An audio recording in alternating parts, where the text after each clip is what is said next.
Hello, everyone, and welcome back to the English Vision Podcast. I am your host, John. Hello, everyone. I am Sarah. I am very happy to be here with you all.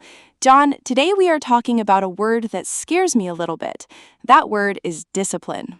It scares a lot of people, Sarah, but today we are going to make it simple. We are talking about how to be more disciplined in life. I think I really need this topic.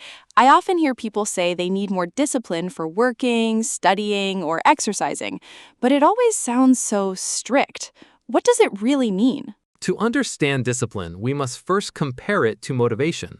Motivation is a feeling. It is that sudden energy you get, for example, when you watch an inspiring video online and you suddenly want to change your whole life.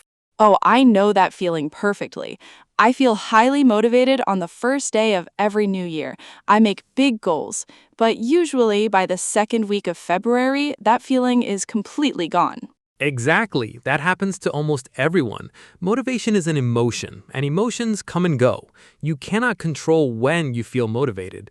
Discipline, on the other hand, is an action. Discipline means doing what you promised yourself you would do, even when you do not feel motivated at all. So discipline is about doing the work when you are tired, the weather is bad, and you just want to relax? You hit the nail on the head. That means you're exactly right. Discipline is choosing what you want most in the future over what you want right now in the present moment. That sounds very hard. If I'm sitting alone in my apartment on a Friday evening, it's much easier to watch a movie than it is to study English. How do we build this discipline? Are some people just born with it? Nobody is born with perfect discipline. It is exactly like a muscle in your body. When you go to the gym for the first time, you cannot lift the heaviest weights. Your self-discipline works in the exact same way. If you try to change your whole life in one day, you will fail. That's a very comforting thought. It means I can practice and get stronger. What is the first step to building this discipline muscle? The first and most important step is to start incredibly small. We call these micro habits. Micro means very small. Let's say your goal is to read more books. Do not say, I'm going to read one whole book every week. Yes, I have tried that.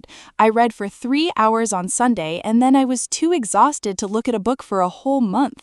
Right. Instead of doing that, your micro habit should be to read just one single page every night before you sleep. Just one page? That doesn't feel like enough progress. It would take a year to finish a book. The goal right now is not to finish the book. The goal is to build trust with yourself. If you read one page a day for 30 days, you prove to yourself that you can keep a promise. You build the habit. And usually, once you open the book to read one page, you naturally want to read more. I see. You make the task so easy that it's impossible to say no. Exactly. You are removing the mental block. Now, the second strategy is called environmental design. Environmental design. Does that mean buying new furniture or decorating my apartment? Not quite. Your environment is your surroundings. It's the room you're in, the things on your desk, and the food in your kitchen. Environmental design means organizing your space to make good habits easy and bad habits difficult. We want to decrease friction for good things. Friction. I remember that word from science class. It means resistance, right? Like when two things slow each other down? Exactly right. In daily life, friction means anything that makes a task harder to start. Since we're both single and live alone, managing our own space is entirely up to us. Let's say you want to eat healthier food. If your kitchen is full of cookies and chips, it takes a lot of mental energy to ignore them. Yes, if there's chocolate in my cupboard, I will definitely eat it. But if you don't buy the chocolate, you've changed your environment. You added friction to eating junk food because now you have to leave the house to buy it. And you make healthy eating easier by putting fresh fruit at the very front of the refrigerator. That's very smart. You're making the lazy choice the healthy choice. How can I apply this to studying English? If you want to study in the morning, don't leave your textbook inside your bag. The night before, put the book on your desk with a pen on top. When you wake up, it's already waiting for you. Zero friction. I love that idea. And if my problem is that I look at my mobile phone too much, I should increase the friction. I can put my phone in a different room while I study. That's a perfect example. You save your mental energy for the actual studying. Now that you've reduced the friction in your environment, the next step is establishing a routine. A routine is doing things in the same order every day, right? Yes, when you do something at the same time every day, your brain stops fighting it. It becomes automatic. Like brushing my teeth. I never need motivation to brush my teeth. I just walk to the bathroom and do it. Precisely. If you want to be disciplined about studying or exercising, you need to attach it to something you already do every day. This is called habit stacking. You're placing a new habit right on top of an old habit. Can you give me an example of habit stacking? Sure. Let's say you always drink a cup of coffee at 8 in the morning. You can stack a new habit on top by saying, every morning while my coffee is brewing, I will review 5 new English words. That's brilliant. The coffee becomes the signal for the new habit. I don't have to remember to do it. You got it. Now, I want to talk about the final and most important part of discipline. What happens when you fail? When I fail, I usually feel very guilty. If I plan to study every day and I miss a Tuesday, I tell myself that I ruined the whole week, so I just stop completely. That's a very common trap. It's called the all or nothing mindset. You think if it's not perfect, it's a complete failure. But building discipline requires self-compassion.